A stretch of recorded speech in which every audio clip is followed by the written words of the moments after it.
upper and the lower, the next level of division, if you just go one more level, you actually see that this upper divides into two, and you end up with one bronchopulmonary tree segment going into that area. So even physically, I used to say that your lingular lobe physiologically, functionally acts like a middle lobe. But it's not just functionally and physiologically, there is actually even anatomical supply as if it's a middle lobe. So though you do not have a middle lobe, do not ever get disheartened that the left side you cannot do Madhyam Pranayama. This is very important because people easily get into this trap and then they don't do what they should do. So when we are breathing into the front, we are breathing into the side, and we are breathing into the back, which means that we are breathing into 3 segments in the low, 3 segments in the mid, 3 segments in the high, which means 9 segments totally. We are consciously breathing into them by focusing the mind, channelizing the energy, helping that energy flow there through the breath. So the breath is just a medium for the energy. The breath is not the goal. The energy is the goal. The pranayama is not about the breath, it's about the energy flow that you can then experience through the breath. The breath is the vehicle. It is not the goal, the breath is the vehicle here. So when we are doing this, we are working with 9 segments on each, which very, very much correspond to the 10 bronchopulmonary segments that modern science now is looking at. And these segments have their own air passage, they have their own blood supply, which means the artery taking the blood, good blood there and bringing back the impure blood or the deoxygenated, oxygenated blood, the lymphatics, the nerve supply. So what you are doing is you are going into the minute areas. That's why it is called Vibhaga. Bhaga means a part. Vibhaga means a superlative part. It means a small segment. So when we are doing the Vibhaga Pranayama, we are consciously starting to energize each one of these segments so that those segments can function as they should. And if they function as they should, your lower part of the lungs, when it functions as it should, it is going to help energize all the lower limb structures. The lower abdominopelvic region, the lower limb structures are going to be energized. And if they are energized, it means they are going to be healthy. When you are working on the mid-lung area and all those bronchopulmonary segments, your heart and lungs and all the tissues of that area, they are going to be healthy. When you work on the upper lungs, the same thing, head and neck are going to be healthy. So it is not that the hatenas are just for respiratory disorders. Because this is the danger that happens. If you say, okay, hatenas are good for lung function, and that means that you have asthma, you do it, you have bronchitis, you do it. But then what if you have diabetes? Yes, you can still do hatenas. It will help you. Do you have hypertension? It will help you. Do you have cancer? It's going to help you. Do you have arthritis? It's going to help you. Because what is it doing? It is enhancing the energy flow throughout the body. It is not just for the lungs. But we have got into a trap thinking the hatenas are just for the lungs and just for the respiratory health. They are for the health across the systems. Because if you are not breathing properly, your cells are not going to be getting the oxygen they deserve. The toxic metabolites of the cells in the form of carbon dioxide is not going to be sent out. So if you are not getting the oxygen you deserve and the toxic metabolites are stagnant, you are not going to be healthy. It doesn't matter if it's the kidney cell or your neuronal cells. And this is why the key of pranayama is not just about your respiratory system, it's about the whole of you. Now if you take this further, you start to realize that you can focus through the hatenas, you can focus on enhancing the lung function in each of these areas by being mindful about that area. So when we do the Ushtrasana and the camel posture and its variations, we are working on enhancing the awareness for the prana to flow into the lower lung region. When we do the fish posture, the Matsyasana and its variations, we are working on the mid-chest region and we are enhancing the flow there. When we do the Mahamudra is one of the best things you can do. In fact, it is the only one practice I know of that can actually clear out what we would call stale air in your lungs. Now, you know what happens is every time we breathe in and out, some air remains in the lungs, and that is called your residual volume. And this is very important. You have to have a residual volume in your lungs so that your lung doesn't collapse. So there should be some air in your lungs at all times so that your lungs don't collapse. But the problem is this air is not getting cleaned out. So what is happening? There is a stagnancy. And to clear out the stagnancy and replace it with fresh, it's like, you know, you have a room which has air but has stale air. Open the door and let some fresh air go through. There's going to be air in that room again, but it's going to be fresh air. The thing is, you are not taking the air out of the room. You are replacing stale air with fresh air, stale water with fresh water, stale thoughts with fresh thoughts, stale emotions with fresh emotions. So the Mahamudra becomes a very key practice because there's a lot of stagnation up here in the chest region.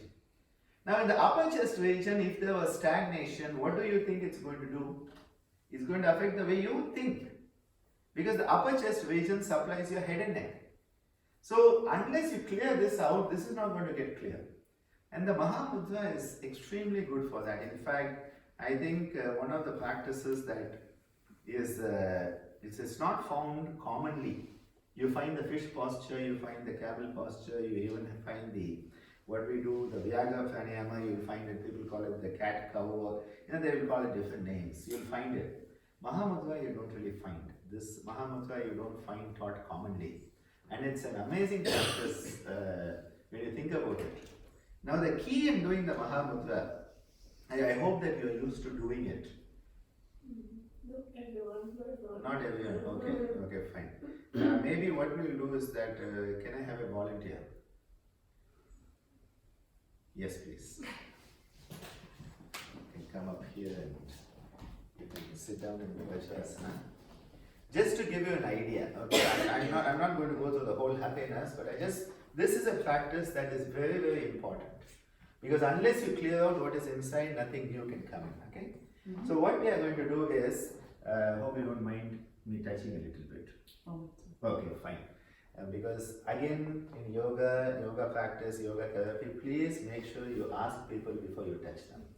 I think it is an essential part of Yama Niyama that we have that, you could call it consent in the medical terms, but I think it is an understanding between the person who's doing and the person who's helping them. Okay? It should be there. So what I'm going to have you do is that we are going to be breathing in for 6 counts. Now we are going to be breathing out, and as you breathe out, we are going to be bringing your head down into the Dharmikasana. So here what is happening is as she breathes out, what is going to happen is the lower part of the lungs are getting emptied, then the upper part of the lungs are getting emptied, and then the top of the lungs. So what is happening is you are emptying the lung as completely as possible as you're breathing out. You got that idea? Clear? Now once we have the breath out, what we are trying to do is that we are going to use our hands to pump, pump, pump, pump, pump. Here you are pumping on the out breath. A held out breath is where you are pumping. Now this is very important to keep in mind because many people, what happens, they go down there and they start to breathe in. So now if you breathe in and you pump, what are you doing? You are making that stale air a bit tighter inside you. And so it is actually counterproductive. Okay? Mm-hmm. So what we are going to do is breathe out first. Okay, just breathing out, emptying, good. Now breathing in slowly. 2, 3, 4, 5, 6. Now breathing out and coming down. 2, 3, 4, 5, 6. Now I want you to raise both your hands to the side and pump out. Pump. Yes, good, good, good, good, good. And now slowly bring your hands down. Now lifting the head up, you start to breathe at this point. Breathing in and slowly coming up, filling the lungs, filling the lungs, filling the lungs, filling the lungs, filling the lungs. And you can breathe out and relax here. Excellent. Did you get what I was saying? The most important point here is when you are down with your head and your hands are coming, you have breathed out as much as possible. is actually like a held out breath. And when you're doing that, what you're doing is you are clearing the space so that you can actually get rid of what you have in there. So when you breathe in, you are bringing a fresh supply. Now what happens? This is one. The second is where we bring both the hands together.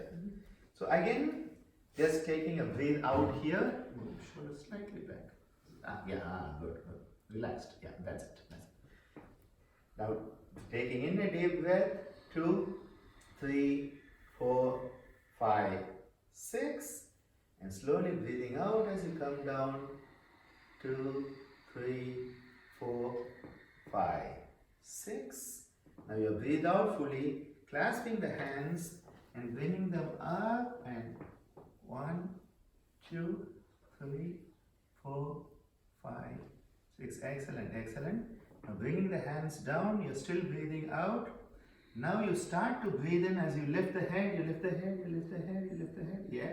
Breathing in, you're coming up, 2, 3, 4, 5, 6. And just relaxing where you are, 2, 3, 4, 5, 6. Very well done. Good job. She did a good demonstration. I was like, how much you have to pull her hands, and she was doing a good job, so you didn't have to pull. Sometimes what you may have to do is helping people.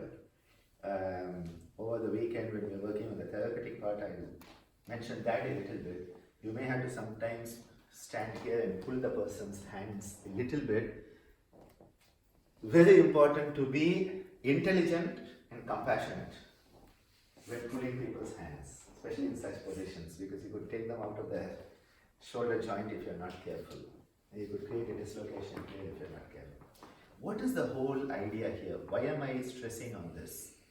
Until and unless you have emptied yourself of the stale stuff, nothing new can come in.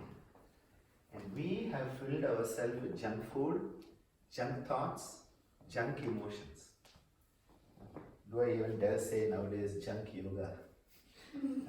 We were having a talk about that. It's a bit difficult taking it out of context, but one of the way some of the new age bhajans have come where Jagat Guru, which means the Guru of the universe, becomes Jugad Guru, and that's a very typical Indian term, which means someone who has all the right connections and comes up through the connections rather than being worthy of it.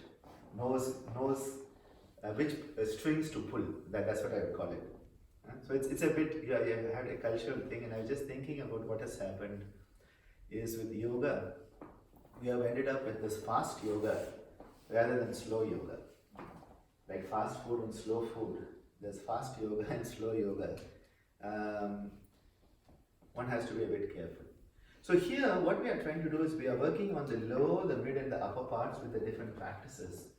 And though these practices, this Mahamudra, I am not aware of it being taught in any other tradition. So this is a very unique practice. You usually find the camel posture, you may find the fish posture, the Matsyasana. These you do find. Balasana you don't find too much. Again, we call it Nikunja or Balasana. Amazing practice. A practice where what is happening is that you are totally opening up the chest, your head is below the heart. So the way the blood is flowing, the way the whole energy is flowing is totally different. It's an amazing practice also. And then finally coming into the Vyaga Pranayama, which we'll all come into that. Actually the Balasana is a good one for all of us to do. I'm not going through the whole sequence, but I wanted to work on Balasana. And this Balasana is an excellent practice because what we do is that we come down and we are going to be lying down with the head to one side as if we are a baby. Then we turn the head and we do. What this does is it reminds us of when we were babies, and whenever a baby finds it difficult to breathe, it goes into this position. It's a natural position for babies. And then you know what we do? We say, oh, that's not good, and we turn them around and put them on the back. Yeah? Because we say, no, turn them. And they should be lying on the back like all humans. You know, the baby goes into this and we say, oh, how cute it is, and we post it on Instagram. It's not about it being cute, huh? Huh? But the idea is the baby is helping itself breathe better. It is helping drain away the congestion from the lungs. That's what it's doing. And then we become adults and we think we know it all. Babies crawl around. My father used to say, why do the babies crawl? And people will say, oh, because they cannot walk. He said, you're wrong. They crawl so that they learn how to walk, so that they can walk. It's not because they cannot, but so that they can. Crawling creates the required training so that you learn to walk. So if somebody is having difficulty walking, my father had it. When he was nearly 80 years of age, he had this back accident and was in a bed cast for 6 months where every 4 hours he had to be turned from the front to the back, to the front to the back. Terrible time. Came out of it and actually went on a high Himalayan pilgrimage, walking and horse riding up the mountains. So he came out of it, and when asked about it, he said it's the same practices. When you want to recover someone who has lost the ability to walk, you put them on the fours.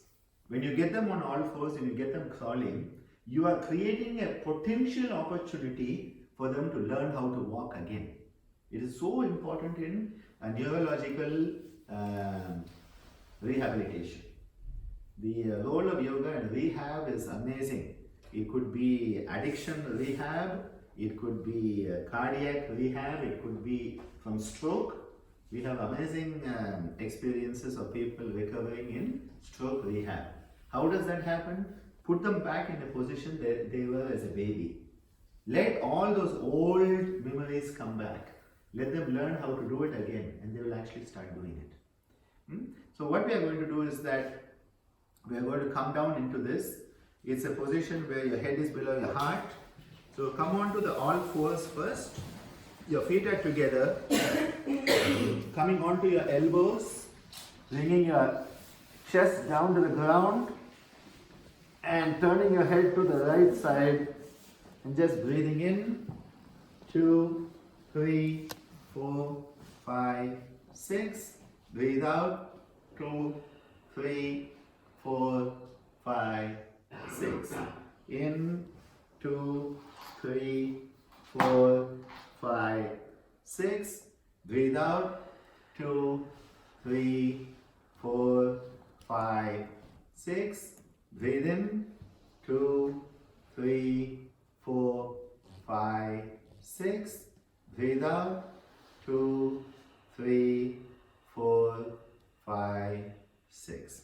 Push yourself up and just come back to the sitting. You have done the right side, we come back to the left. A few seconds of just sitting quietly and some deep breathing. When we do this Balasana, Nikunjasana, we are working on the upper chest region. We are energizing the flow into this upper part, and that works on the head and neck, clarity of thinking, clarity of emotions. Also an excellent practice to work on restoring the cardiovascular reflexes. The reflexes that go haywire in hypertension and other conditions. A beautiful practice to work on congestion in the upper lung region. Let's again come into the posture, but this time we have the head to the left, and when you're working on the right and then the left, you're creating a balance. So the head to the left this time, trying to keep the chest on the floor as much as possible, the knees and the chest, and raising the rest of the body, creating a nice slope, a slope where the body slope can help the blood to flow in a different way. When the blood flows in this way, it is working in a different way with gravity against gravity, and you are actually changing the way the baroreceptor reflexes work. Breathing in and out in a calm, slow, deep manner for a few rounds. When we are doing this, we are working on the lungs individually, the right and left lungs. And when we do this, we are enhancing the way the congestion can be cleared out. Congestion at the blood level, congestion at the energy level, congestion at the thought level. all being cleared out, leading to a state of clarity. Slowly pushing yourself back onto all the fours and coming back to the sitting for a few seconds, reflecting on the energy changes we bring into the head and neck through practices like the Balasana. Balasana and the Mahamudra, these two are amazing practices to clarify our mental conditioning, deconditioning, and through that enhance the inner perspective, clear away the clouded cobweb-like blocks that we have, and letting the energy flow through the nervous system as it should in a healthy, harmonious manner. We continue on to the four-footed Chatushpada, and let's just crawl around a little bit. Crawling is good. When we crawl, we are putting ourselves into a position where we remember those old impulses as we were crawling as a baby, learning to walk, stand on our own feet. Also recreating an opportunity to consciously deal with primitive impulses. Primitive impulses when we were cats, dogs, lions, tigers, goats, cows, sheep. And it's always useful to let go of such impulses by making the noise. This is one of the ways that you can really let go of those old tendencies that are still stuck in us and let go of those animal tendencies in a conscious manner. So let's all start to imagine we are cats, and so we have some noise. Meow.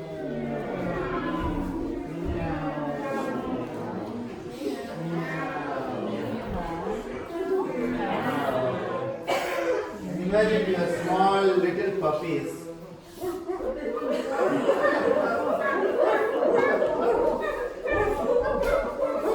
Adult dogs.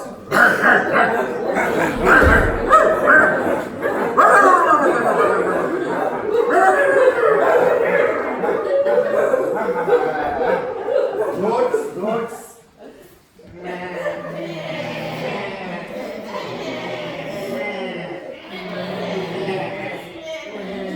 Cows.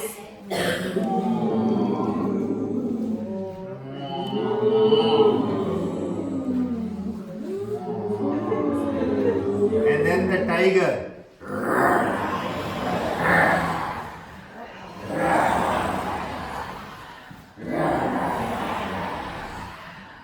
And then slowly being that quiet, introspective human, making more noise.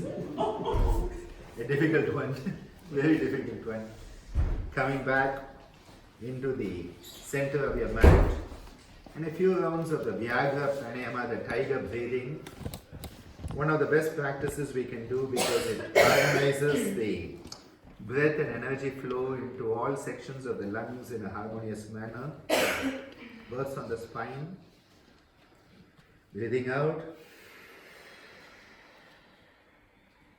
Breathing in, low, mid, and high, and breathing out, low, mid, and high. Breathing in, low, mid, and high, and breathing out, low, mid, and high. Breathing in,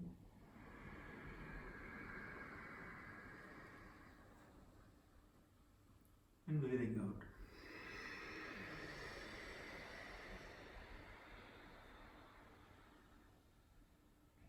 Breathing in,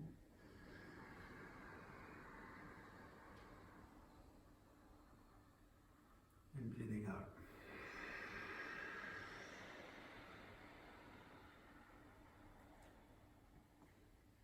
Coming back to a comfortable heel sitting posture and settling into your space. a space where the body is, where the mind and the body can come together and work on the breath, work on the energy, creating a beautiful sense of oneness at the physical, the functional and the psychological levels of existence.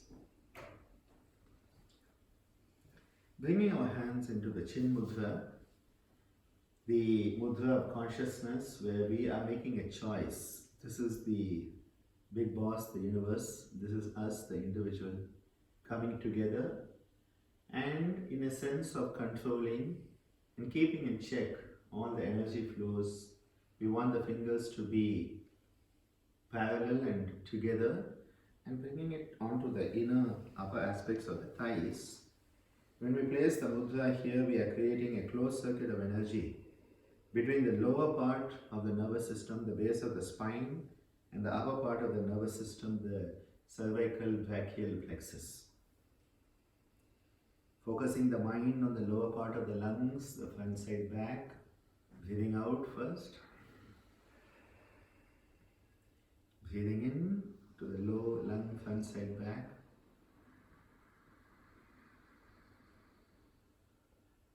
And breathing out with the sound.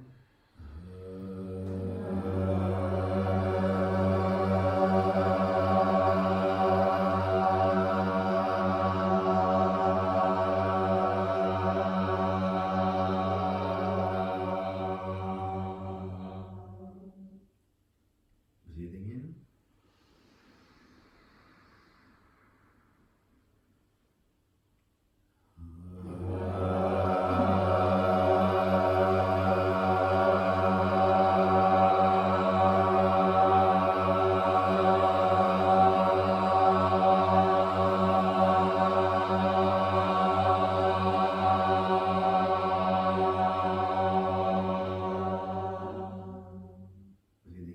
Side back.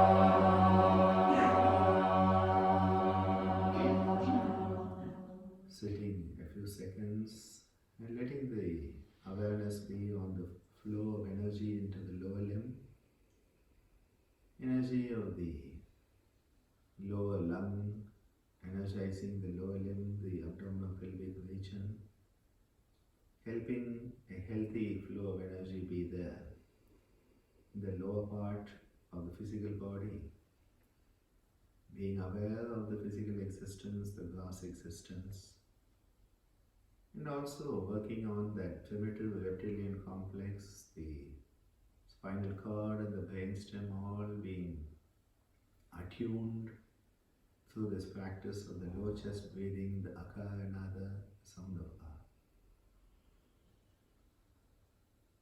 Bringing your hands now into the Chin Maya Mudra, where keeping the Chin Mudra, we bind the other three fingers, signifying a binding into consciousness. Placing the hands on the inner aspect of the upper thigh. Focusing on the mid-lung region, the front side back. As I said, on the left.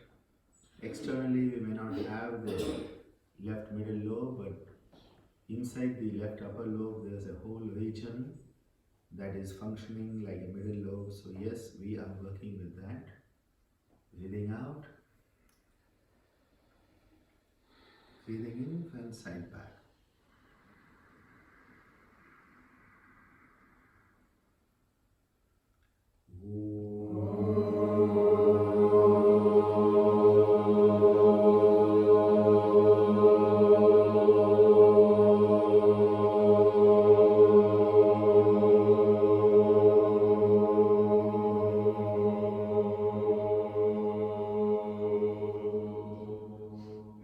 Again, breathing into the midline.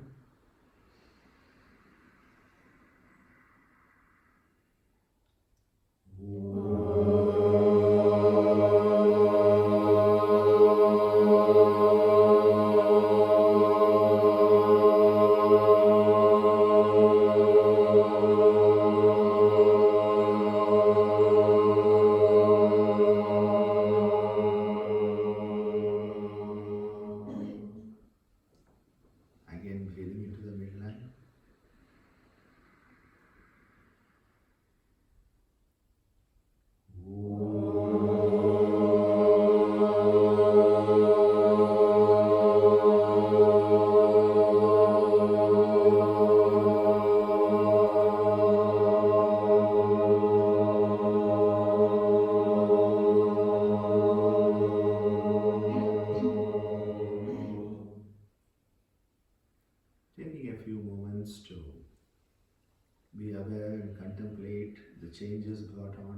mid-chest region by working on the mid-lung, this mid-chest region, energizing the energies that are flowing into the lungs, into the heart, the great blood vessels, the remnants of the thymus, and all the structures of this area related to the Anahata chakra. The heart center being energized, strengthened, and creating a connection with our subtle existence, understanding energy, mind and above in a more positive manner through this practice.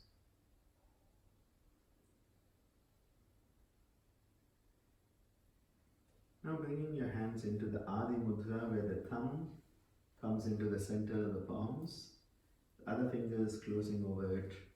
You remember I said the thumb is the big boss, the universe.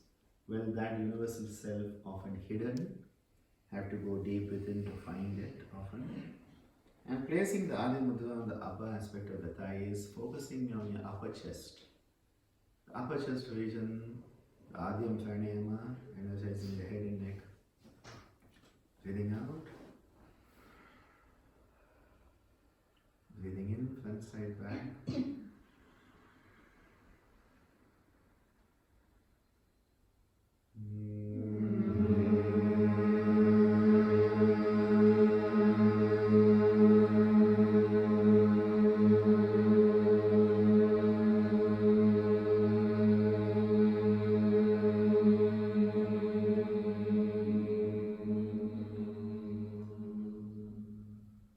Again, breathing in, front side back.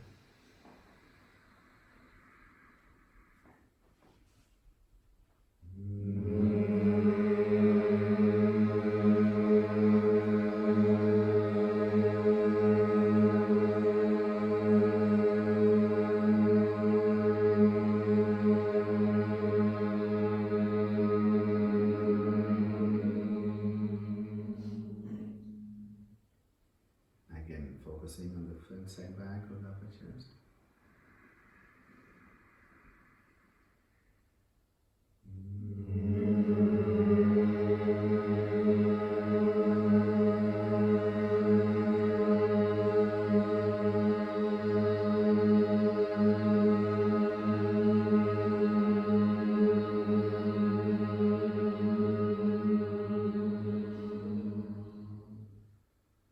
Taking a few moments to contemplate the changes brought on by this work on the upper chest region, energizing the head and the neck, all those neurological structures in the head, the nervous system, the brain centers for different activities, the sensory and motor nerves, the cranial nerves for special senses, all the structures of the neck and the head getting energized and connecting us to something higher, the Adi, the causal layer of existence, that layer where we are completely in a state of oneness, letting that connection be built, a state that connects us to the source.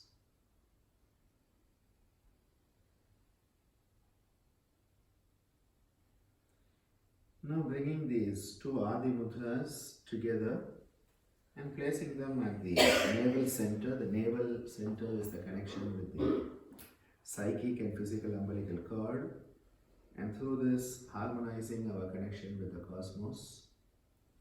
We're going to be breathing into the low, mid and upper parts of the lungs, and then with the sounds of A, U, harmonizing the lower, middle and upper parts of the body, the lungs, and all levels of consciousness. Breathing out, breathing in,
the integration that has occurred between the lower, mid and upper parts of the lungs, creating an energy balance between the lower, middle and upper parts of the body, a sense of integrated oneness throughout the whole body, and bringing about a sense of unitiveness between the physical, the energy and the causal layers of existence, creating a sense of oneness between us as the individual and the cosmos,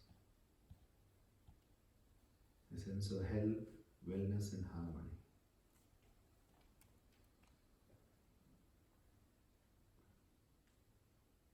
When you're ready, release the hands to the feet, to the thighs.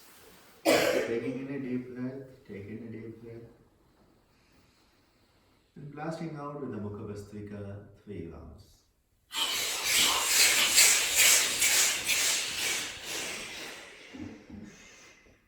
Breathing in with the head coming up as you breathe in. Blasting out.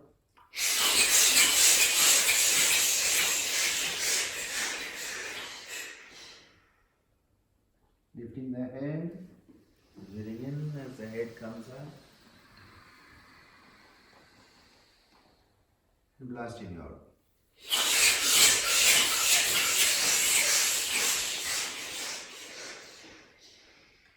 Keeping the head down for a few moments. And taking your hands around the feet to hold on to the soles, the palms and the soles coming together, creating a beautiful sense of oneness between the upper limbs and the lower limbs, the nose between the knees, enabling the head at a certain point to touch the ground. That point is called the Bindu Nadi, a focal point of consciousness that helps us go deep within our own nervous system and through that into our consciousness. When ready, slowly stretching the head up first, the birthing process, and as you breathe in, lifting up into the Vajrasana in a slow and steady manner. And then a slight back bend. If you are comfortable with the full Supta Vajra, please go into it. If not, just a slight placement of the hands behind you and leaning back if you wish. But otherwise going into the Supta Vajra, enabling a sense of balance between the forward bend and the backward bend to manifest.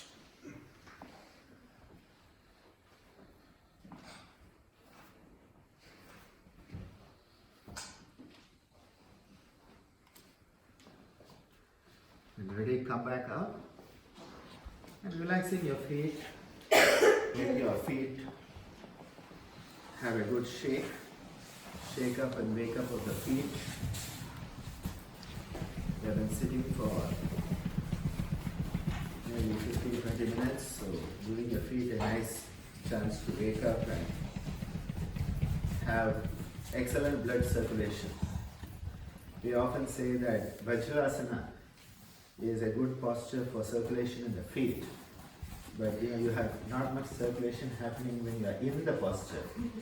It's when you come out of the posture that the circulation starts to manifest. It's like opening the dam. A self-perfusion occurs at that point, and part of it is we are again channelizing the blood circulation to different parts at different times. Please lie down in the Shavasana, again head in my direction so that we are all creating a sense of harmony